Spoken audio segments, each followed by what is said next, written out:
اجمیر کے اندر جب خواجہ غریب نواز رضی اللہ تعالیٰ عنہ رہ رہے تھے اور آپ کے آس پاس میں بہت سارے لوگ لگاتار جمع ہوتے چلے جا رہے تھے، آپ کا اورا جو تھا وہ وسیع سے وسیع تر ہوتا چلا جا رہا تھا، تو کچھ لوگوں کو اس بات سے بہت زیادہ پریشانی اور چڑ محسوس ہونے لگی کہ آخرکار ایک بزرگ، ایک صوفی یہاں پر آیا ہے اور لوگ اس سے اتنا کنیکٹ کیوں ہوتے چلے جا رہے ہیں۔ تو یہ بغض تھا، اور بغض بدلتے بدلتے حسد، اور پھر اس کے بعد میں ایک دشمنی تبدیل ہو گیا،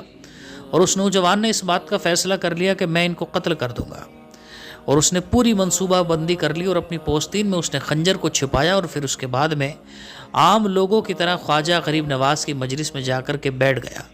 اس کا ارادہ یہ تھا کہ میں جیسے ہی موقع اور وقت پاؤں گا میں ان کو خنجر مار کر کے بھاگ جاؤں گا۔ اور بہرحال وہ خواجہ غریب نواز کی بارگاہ میں پہنچا۔ خواجہ غریب نواز اس وقت میں وہ جو لوگ آپ کے پاس میں تھے ان کی طرف آپ متوجہ تھے، یہ بھی آ کر کے وہاں پر بیٹھ گیا۔ خواجہ غریب نواز دیکھ کر کے اس کو دور سے مسکرا گئے، ابھی بیٹھ گیا۔ آپ نے کچھ نصائح وغیرہ فرمائی، اور پھر اس کے بعد میں آپ نے اس کی طرف متوجہ ہو کر کے ارشاد فرمایا کہ تجھے جو کرنا کر لے اب تو۔ اس نے کہا کہ حضرت مجھے کیا کرنا، میں تو صرف ملاقات کرنے کے لیے آیا ہوں۔ آپ نے ارشاد فرمایا کہ نہیں، تو مجھے قتل کرنے کے لیے آیا۔ بولے حضرت کیسی بات کر رہے ہیں، میں آپ کو قتل کروں گا، آپ تو بہت بڑی جو ہے پرسنالٹی ہیں، ویکتتو ہیں، شخصیت ہیں، میں آپ کو قتل کرنے کی سوچ بھی کیسے سکتا ہوں۔ ارشاد فرمایا کہ جو پوستین میں چھپا کر کے خنجر لایا کس لیے لایا۔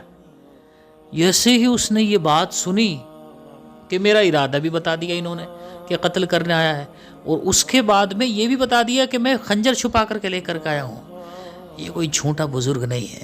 یہ کوئی بگڑیل، یہ کوئی پاخنڈی بابا نہیں ہے۔ اس کے بعد میں اس نے خواجہ غریب نواز رضی اللہ تعالیٰ عنہ کے ہاتھ کے اوپر بیعت کی، مسلمان ہوا، اور پھر اس کے بعد میں آپ کا غلام بن گیا۔ قتل آپ کو کرنے آیا تھا لیکن خود یہ سمجھ لے مقتول بن گیا۔ خواجہ غریب نواز رضی اللہ تعالیٰ عنہ کے اخلاق، آپ کی کرامت، آپ کی نظر سے قتل ہو گیا۔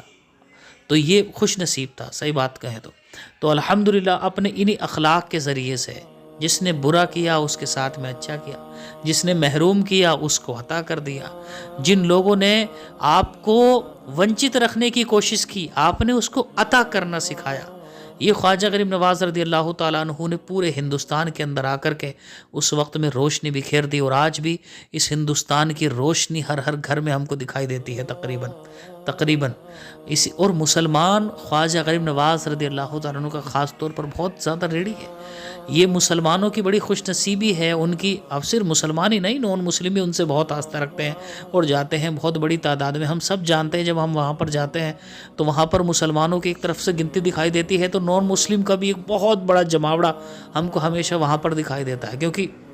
سب لوگ ان سے آستہ رکھتے ہیں۔ اور خاص طور پر خواجہ یہاں پر ہندوستان کے اندر مسلمانوں کے لیے جو بہت بہت بہت بہت بڑی